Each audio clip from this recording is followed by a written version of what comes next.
Welcome back to Movie Moshow. Today we are going to review the romantic drama, My Cousin Rachel. If you like our content, don't forget to like and subscribe. We post multiple times daily. Spoilers ahead. Young Philip, an orphan, is taken in by his older cousin Ambrose in the 1830s, who raises him like a son on his vast estate in Cornwall.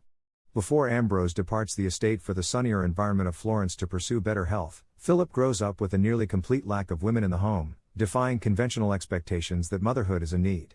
Young Philip, who is now in Nick Kendall's custody, finds out through correspondence that Ambrose married their widowed, distant cousin Rachel in Florence. Nick Kendall is Philip's godfather.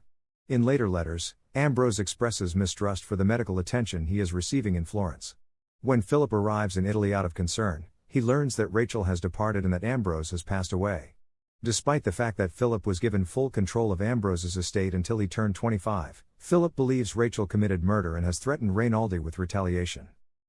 Rachel has followed Philip when he returns to Cornwall, it is subsequently discovered. He makes a promise to confront her when she shows up to the estate, but instead they end up talking over tea in the older woman's boudoir. They go on riding adventures together, and when he stops accusing her of mischief, he burns an incriminating letter on a campfire. The two cousins disagree because Rachel wants to move back to Florence and live independently, but they kiss when Rachel says she isn't upset with him. Rachel also says that Ambrose lost interest in her when she experienced a miscarriage. Rachel stays for the holiday festivities. She has significantly overdrawn her funds, and Nick informs Philip that Rachel was well known in Florence for her excess and desire. Despite this, Philip plans to give Rachel a large portion of the estate's fortune as soon as he can legally do so after turning 25 because she received very little from Ambrose's estate. When Rachel learns what he has done for her on his birthday, she is incredibly appreciative. The two having intercourse in the open air. Rachel vehemently disputes Philip's claim that she and he are engaged during a meal with friends.